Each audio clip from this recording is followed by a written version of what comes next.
নমস্কার, জ্যোতিষ চর্চা ইউটিউব চ্যানেলে আপনাদেরকে স্বাগত জানাই।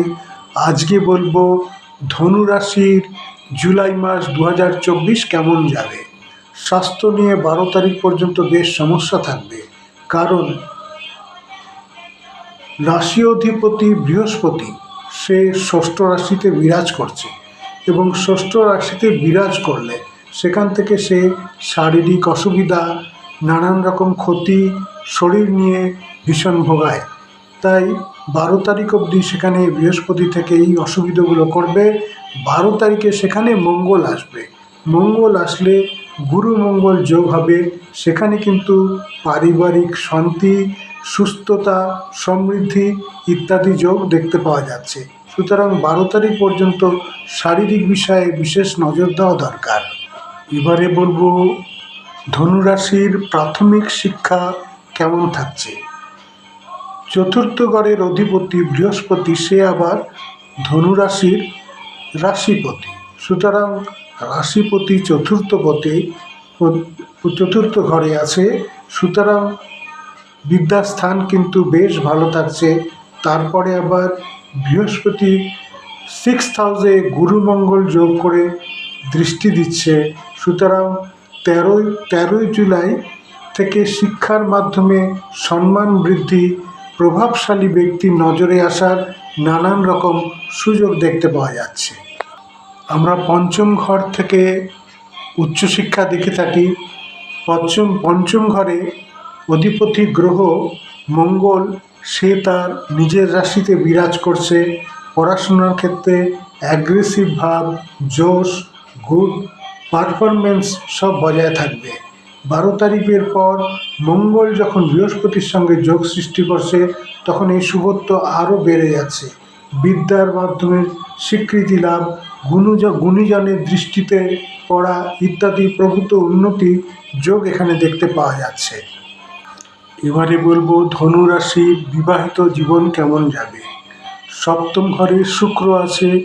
রোমান্টিকতা বিবাহিত জীবনে বজায় থাকলেও সেখানে রবি আসায় মাঝে মধ্যেই অকারণে পরিস্থিতি খারাপ হতে পারে।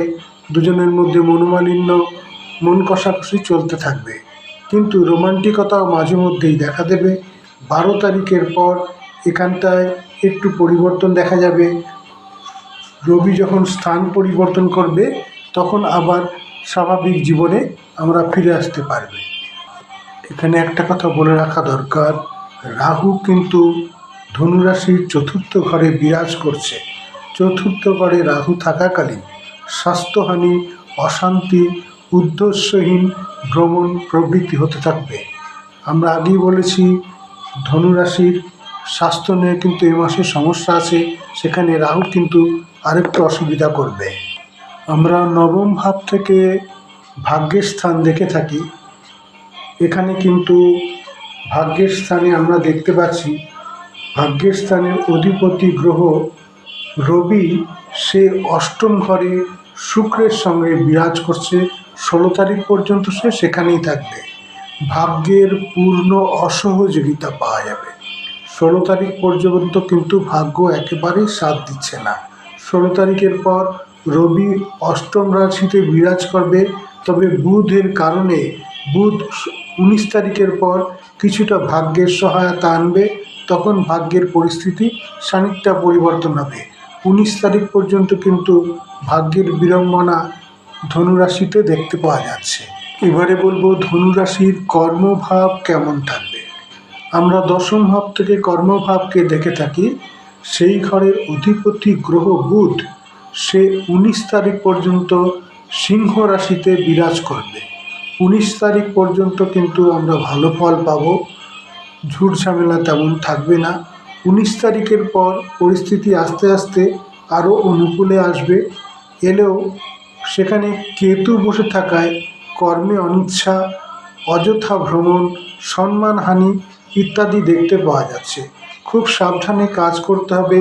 পরিস্থিতি একেবারেই অনুকূলে থাকছে না। কর্মে অপবাদ আসতে পারে, কর্মচ্যুতি হতে পারে। এই ধরনের কিন্তু কর্মের ক্ষেত্রেও নানান সমস্যা আছে। সুতরাং পুরো জুলাই মাস ধনুরাশির জন্য মাঝারি ধরনের চলছে। শরীর স্বাস্থ্য তেমন ভালো চলছে না, ভাগ্যের স্থানটাও ভালো নেই, কর্মে নানান সমস্যা দেখতে পাওয়া যাচ্ছে। খুব ধীর স্থিরভাবে মাসটা কাটিয়ে দিতে হবে।